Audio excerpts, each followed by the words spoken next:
नमस्कार दोस्तों, आपका स्वागत है दृष्टि आईएएस एडिटोरियल एनालिसिस के एक नए एपिसोड में। इस एडिटोरियल एनालिसिस में हम 3 चीज़ें करते हैं। पहला, एडिटोरियल का लिंक स्थापित करते हैं यूपीएससी सिलेबस के साथ। दूसरा, एडिटोरियल के की पॉइंट्स को समझने की कोशिश करते हैं। और तीसरा, एडिटोरियल में आए हुए की कॉन्सेप्ट्स जो कि एग्जाम की दृष्टि से महत्वपूर्ण हैं, उन पर भी चर्चा करते हैं। तो आइए शुरू करते हैं आज का एडिटोरियल एनालिसिस। प्रिय व्यूअर, यह वीडियो अंग्रेजी में भी उपलब्ध है।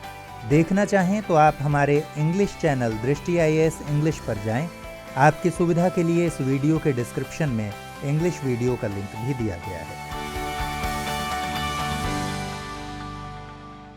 आज का एडिटोरियल हमने हिंदुस्तान टाइम्स से लिया है और एडिटोरियल का शीर्षक है स्टेप बैक फ्रॉम पैरोकियलिज्म। और एडिटोरियल में बताया गया है कि रोजगार में स्थानीय लोगों को आरक्षण देने से जो बेरोजगारी का संकट है उसका समाधान नहीं हो पाएगा और ये राज्य सरकारों को समझना होगा। अब आइए देखते हैं इसका सिलेबस के साथ लिंकेज। तो ये डायरेक्टली लिंक होता है जीएस पेपर 2 के साथ, जहाँ की ये जुड़ता है government policies and interventions for development in various sectors के साथ, और साथ ही साथ ये जुड़ता है issues relating to development and management of human resources. क्योंकि बात यहाँ हो रही है जो विभिन्न राज्य सरकारें पब्लिक और प्राइवेट सेक्टर में स्थानीय लोगों को आरक्षण देने की बात कर रही हैं, तो उसके बारे में यहाँ बात की जाएगी। तो सिलेबस के साथ लिंकेज स्थापित करने के बाद आइए अब देखते हैं एडिटोरियल के की पॉइंट्स। तो एडिटोरियल के की पॉइंट्स में जाने से पहले आइए समझते हैं कि मसला क्या है। तो यहाँ हम देख सकते हैं भारत का मैप, और यहाँ है मध्य प्रदेश सेंटर में, और मध्य प्रदेश के पड़ोसी राज्यों को भी हम देख सकते हैं। तो मध्य प्रदेश की सीमा गुजरात से, राजस्थान से, उत्तर प्रदेश से, छत्तीसगढ़ से और महाराष्ट्र से लगती है। तो इस प्रकार इसके 5 राज्यों से सीमा लग रही है। तो 18 अगस्त को मध्य प्रदेश के मुख्यमंत्री श्री शिवराज सिंह चौहान ने एक वक्तव्य दिया है कि मध्य प्रदेश के जितने भी सरकारी जॉब्स हैं वो मध्य प्रदेश के बच्चों के लिए आरक्षित किए जाएंगे। और इससे पहले हरियाणा सरकार ने भी 75% रिजर्वेशन प्राइवेट सेक्टर में स्थानीय लोगों के लिए करने का निर्णय लिया है। और ऐसा ही कुछ निर्णय तेलंगाना सरकार ने भी अभी हाल ही में लिया है, जहां उन्होंने कहा है कि 60% जो स्किल्ड जॉब्स हैं, यानी कि जिसमें कुछ कुशलता की मांग है, वो रिजर्व किए जाएंगे लोकल्स के लिए। और जो 80% जॉब्स हैं जहां की अनस्किल्ड लोगों को लिया जाता है, तो वहां भी 80% रिजर्वेशन या आरक्षण दिया जाएगा लोकल्स को। तो 60% आरक्षण स्किल्ड जॉब्स में और 80% आरक्षण अनस्किल्ड जॉब्स में। और ये लागू होगा जो भी नई इंडस्ट्रीज अब तेलंगाना में स्थापित की जाएगी उन पर। और ये तो कुछ एग्जाम्पल हैं। इसके अलावा कई सारे राज्यों ने ऐसी कुछ ना कुछ नीति बनाने की कोशिश की है जिससे कि स्थानीय लोगों को फायदा पहुंचे। लेकिन साथ ही साथ ये संविधान के कुछ मूल सिद्धांतों के खिलाफ भी जाता है और भारत की जो इंटीग्रिटी एंड यूनिटी है उसको भी गलत तरीके से प्रभावित करता है। तो यहाँ हम देख सकते हैं संविधान के कुछ आर्टिकल्स जिनके खिलाफ जाता है अगर किसी भी प्रकार का आरक्षण स्थानीय लोगों को दिया जाता है। पहला है आर्टिकल 19, जिसके अनुसार सारे नागरिकों को ये आज़ादी है कि वो फ्रीली मूव कर सकें भारत की टेरिटरी में। इसी प्रकार आर्टिकल 16 गारंटी करता है कि कोई birth place based discrimination public employment में नहीं होगा। हालांकि यहाँ आर्टिकल 16 क्लॉज 3, जिसे हम बाद में देखेंगे, उसमें एक्सेप्शन दिया गया है कि पार्लियामेंट ऐसा कोई कानून बना सकती है जिसके द्वारा रेजिडेंस को एक क्राइटेरिया मान लिया जाएगा पब्लिक एम्प्लॉयमेंट में आरक्षण देने का। लेकिन ये एक एक्सेप्शन है। आर्टिकल 15 जो कि गार्ड करता है किसी भी प्रकार के डिस्क्रिमिनेशन में जो प्लेस ऑफ बर्थ के द्वारा किया जाए, तो आर्टिकल 15 भी हमें ये सुरक्षा देता है। और आर्टिकल 14 जो कि equality before law irrespective of place of birth provide करता है। तो ये चारों आर्टिकल काफ़ी इम्पॉर्टेंट हैं, इस मसले से जुड़े हुए हैं। और जो स्थानीय लोगों को आरक्षण देने की नीति है ये और भी ज़्यादा प्रॉब्लमेटिक इसलिए है क्योंकि ये नागरिकों के जो फंडामेंटल राइट्स हैं उसके खिलाफ तो जाती ही है, जिसमें कि उन्हें ये अधिकार है कि वो कहीं भी जा सकते हैं और कहीं भी कार्य कर सकते हैं पूरे भारत में।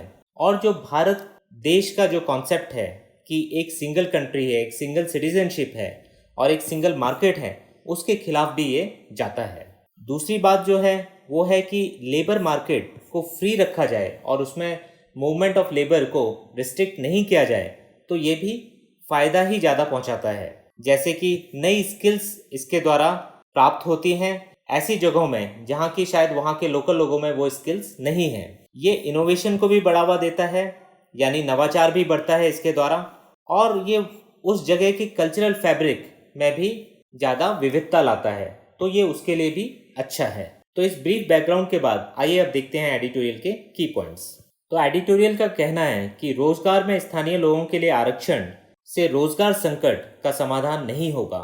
और अभी हाल ही में मध्य प्रदेश के मुख्यमंत्री शिवराज सिंह चौहान ने घोषणा की है कि राज्य की सभी सरकारी नौकरियां केवल मध्य प्रदेश के बच्चों के लिए आरक्षित होंगी और इस उद्देश्य की पूर्ति के लिए प्रासंगिक कानून बनाए जाएंगे। साथ ही साथ उन्होंने ये भी कहा है कि जो राज्य के संसाधन हैं, यानी कि स्टेट्स रिसोर्सेज, उन पर पहला अधिकार मध्य प्रदेश के बच्चों का होगा। और यहाँ जो सबसे बड़ी चिंता की बात है कि मध्य प्रदेश के बच्चों और बाकी भारत के बच्चों के बीच में जो अंतर किया जा रहा है राज्य सरकार के द्वारा, वो चिंताजनक है।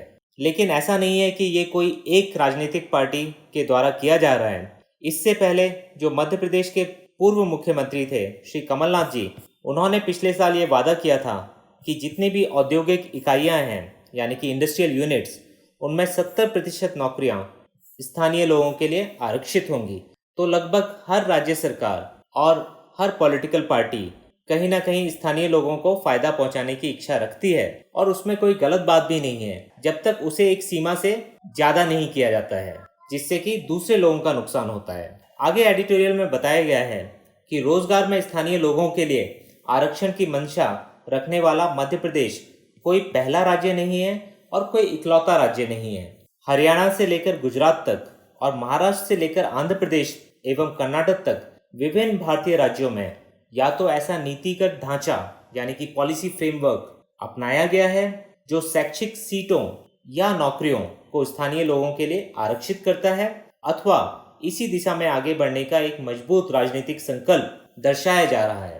तो ये अपने आप में कोई अकेला मामला नहीं है। और एडिटोरियल बताता है कि स्थानीय लोगों के लिए रोजगार, यानी कि जॉब्स फॉर लोकल्स की मांग दिन ब दिन और व्यापक होती जा रही है, और इसके कुछ प्रकट कारण भी हैं, जैसे कि देश में बेरोजगारी का गंभीर संकट छाया हुआ है और सार्वजनिक एवं निजी क्षेत्र दोनों के ही रोजगार अवसर या तो कम हुए हैं या वो इस गति से वृद्धि नहीं कर पा रहे हैं जिस गति से जो वर्कफोर्स है उसमें वृद्धि हुई है, पॉपुलेशन में वृद्धि हुई है। दूसरा कारण है कि रोजगार उत्पन्न कर सकने वाले जो स्ट्रक्चरल इकोनॉमिक इश्यूज हैं उनको संबोधित करने की बजाय राजनीतिक पार्टियां बेरोजगारी को स्थायी बनाम बाहरी, यानी कि इनसाइडर वर्सेस आउटसाइडर के मुद्दे के रूप में लोगों के सामने पेश करने का आसान रास्ता चुनती हैं, क्योंकि इससे उन्हें इलेक्टोरल डिविडेंड्स, यानी कि इलेक्शंस में फ़ायदा तो मिलता ही है, साथ ही साथ लोगों का ध्यान भी भटकाने में आसानी होती है, क्योंकि जो स्ट्रक्चरल इकोनॉमिक इश्यूज हैं उनको एड्रेस करने में समय भी लगेगा और उसके नतीजे एकदम से नहीं आएंगे। जैसे कि सरकारों को चाहिए कि वो वोकेशनल एजुकेशन के ऊपर ध्यान दें, लोगों की स्किल ट्रेनिंग पर ध्यान दें, और अगर इसको ढंग से किया जाएगा तो कुछ सालों के बाद ही इसके अच्छे परिणाम नजर आएंगे। लेकिन जो इनसाइडर वर्सेस आउटसाइडर का मुद्दा है उसको फटाफट उठाया जा सकता है और उसके बदले में चुनाव जीते जा सकते हैं। और एडिटोरियल बताता है इसी कारण से जो नेटिविस्ट सेंटिमेंट है, यानी कि स्थानीयता की भावना है, उसको उभारा जाता है और नागरिकों को ये बताया जाता है कि उनके पास रोजगार होता यदि बाहरी लोग इसका लाभ नहीं उठा रहे होते। और ये भारत में ही नहीं, अमेरिका जैसे देश में भी किया जा रहा है प्रेसिडेंट ट्रंप के द्वारा, जहां वो चाहते हैं कि अमेरिकी रोजगार सिर्फ अमेरिकी लोगों तक ही सीमित रहें। जबकि कई सारी रिसर्च से ये सीधा सामने आया है कि जो बाहरी लोग हैं उनके इकोनॉमी में आने से इकोनॉमी को भी पूरा फायदा मिलता है। तो ये एक विन विन सिचुएशन बनती है, ना कि ऐसी सिचुएशन जिसमें बाहरी लोग सिर्फ फायदा उठा रहे हैं और कोई कंट्रीब्यूशन नहीं कर रहे हैं। ऐसा बिल्कुल नहीं है। और इस तरीके की सिचुएशन बनाकर फिर एक सरल समाधान के रूप में रोजगार के स्थानीय आरक्षण की पेशकश की जाती है और जनता भी इस बेरोजगारी के चलते उसे एक रामबाण उपचार के रूप में देखती है और ऐसे राजनीतिक वादे पर फिसल जाती है जो कि बेरोजगारी के वास्तविक और जटिल मुद्दे के समाधान में कोई विशेष भूमिका नहीं निभा सकता है। और यही विडंबना है। आगे एडिटोरियल में बताया गया है कि ये जो स्थानीय लोगों के लिए आरक्षण की बात की जा रही है ये संवैधानिक सिद्धांतों के विरुद्ध भी जाता है। और एडिटोरियल कहता है कि राज्यों में जो उभरती हुई प्रवृत्ति है प्रतिस्पर्धी लोक लुभावनावाद की, यानी कि कॉम्पिटिटिव पॉपुलिज्म, ये काफ़ी खतरनाक हो सकती है भारत की एकता और अखंडता के लिए। और एडिटोरियल बताता है कि अगर लोक नियोजन की बात की जाए तो इसमें अवसर की समता और गैर भेदभाव एक प्रमुख संवैधानिक सिद्धांत है और किसी भी तरीके के पॉलिसी बेस्ड पैरोकियलिज्म यानी कि नीति आधारित स्थानीयता या प्रांतीयता पर बल देना इस सिद्धांत की अवहेलना करना है। और आगे बताया गया है कि जैसे आर्टिकल 19 भारत के हर नागरिक को भारत के राज्य क्षेत्र में सर्वत्र अबाध संचरण, किसी भी भाग में निवास करने और बस जाने तथा कोई वृत्ति, उपजीविका, व्यापार या कारोबार करने का अधिकार देता है, जो कि एक फंडामेंटल राइट है। और अगर विभिन्न राज्य इस प्रकार का आरक्षण देंगे स्थानीय लोगों को तो इन अधिकारों का उल्लंघन होगा।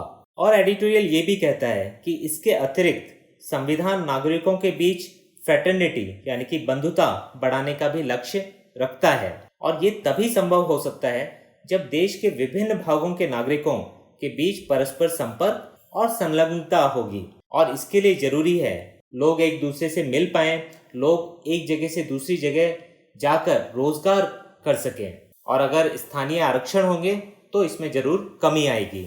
और अंत में एडिटोरियल का कहना है कि देश में जो रोजगार का संकट है वो वास्तविक है, लेकिन राज्यों को इसको हल करने के लिए इंसुलर या बाहरी लोगों को रोक देना अपने यहाँ आने से इस संकट का समाधान नहीं होगा, बल्कि इससे राष्ट्रीय एकीकरण यानी कि नेशनल इंटीग्रेशन का नुकसान होगा और कई अन्य चुनौतियां जन्म लेंगी। इससे बेहतर होगा कि राज्य सरकार अपने अपने राज्यों में वोकेशनल एजुकेशन, स्किल ट्रेनिंग और इस तरीके की चीज़ों पर कार्य करें जिससे कि वहाँ के स्थानीय लोग खुद ही इतने स्किल्ड हो जाएं कि उन्हें रोजगार मिलने में कोई दिक्कत ना आए और वो न केवल अपने राज्य में बल्कि अन्य राज्यों में जाकर भी रोजगार के अवसरों का लाभ उठा सकें। और इसके लिए जरूरी होगा कि राजनीतिक दल एवं राज्यों के बीच एक सर्वसम्मति का निर्माण हो और ये जो कॉम्पिटिटिव पॉपुलिज्म का दौर चल पड़ा है उसे रोका जाए। तो ये सब था एडिटोरियल के की पॉइंट्स में। अब आइए देखते हैं कुछ की कॉन्सेप्ट्स। तो सबसे पहले देखते हैं कि क्या वजह है कि राज्य स्थानीय लोगों के लिए जॉब्स को रिजर्व करने या आरक्षित करने के लिए सोच रहे हैं। तो पहला कारण तो है son of the soil theory, क्योंकि इकोनॉमिक स्लोडाउन की स्थिति है और इकोनॉमिक कॉन्ट्रैक्शन भी हो रहा है, यानी कि अर्थव्यवस्था में संकुचन देखा जा रहा है, जिसके कारण जो रोजगार के अवसर हैं वो लगातार घट रहे हैं। तो इसकी वजह से हर राज्य ये चाह रहा है कि वहाँ के स्थानीय लोगों को ज़्यादा से ज़्यादा रोजगार के अवसर प्राप्त हों और इसके लिए अगर उन्हें ऐसे कदम उठाने पड़ते हैं जिससे कि बाहर के लोगों को रोजगार से वंचित रखा जाए तो वो इसमें कोई बुराई नहीं देखते हैं। दूसरा कारण है वोट बैंक पॉलिटिक्स। तो इसको देखा जाता है इलेक्शन के समय जब राजनीतिक दलों में होड़ होती है कि वो एक दूसरे से बढ़कर लुभावने वादे करें जनता के साथ, जैसे कि जैसे ही वो सरकार में आएंगे तो वो आरक्षण देंगे स्थानीय लोगों को और जब वो चुनकर आ जाते हैं तो फिर उन्हें इस तरीके के कदम उठाने पड़ते हैं। तो वोट बैंक पॉलिटिक्स भी इसके पीछे एक बड़ा कारण है। कभी कभी जो लैंड एक्विजिशन होता है इंडस्ट्रीज के लिए, उसमें जो फार्मर्स या विलेजर्स अपने लैंड को देते हैं तो वो कुछ ऐसी शर्तें रखते हैं या सरकार के द्वारा ऐसी शर्त रखी जाती है कि जिन लोगों का लैंड उस इंडस्ट्रियल यूनिट के लिए जा रहा है उनके परिवार वालों को वहाँ जॉब दिया जाए या लोकल यूथ को वहाँ जॉब दिया जाए। तो आइए अब देखते हैं कि किस तरीके से जॉब्स फॉर लोकल्स पॉलिसी नुकसान करती है। तो सबसे पहले तो ये वायलेट करती है कॉन्स्टिट्यूशनल प्रोविजन, जैसे कि आर्टिकल 16 जो कि खास तौर से कहता है कि पब्लिक एम्प्लॉयमेंट में आप ना रेस के बेसिस पे, ना कास्ट के बेसिस पे, ना sex, descent, place of birth, residence, तो ऐसे किसी भी कारण के द्वारा आप कोई डिस्क्रिमिनेशन नहीं कर सकते हैं पब्लिक एम्प्लॉयमेंट में। तो ये आर्टिकल 16 काफ़ी महत्वपूर्ण है और हमें पता होना चाहिए। फिर जब जॉब्स फॉर लोकल्स पॉलिसी का क्रियान्वयन होता है तो इससे यूनिटी इन डाइवर्सिटी, जो कि भारत की एक अमूल्य धरोहर है और जिसे बचा के रखना हर किसी नागरिक का कर्तव्य है, इसके भी एक खिलाफ जाता है।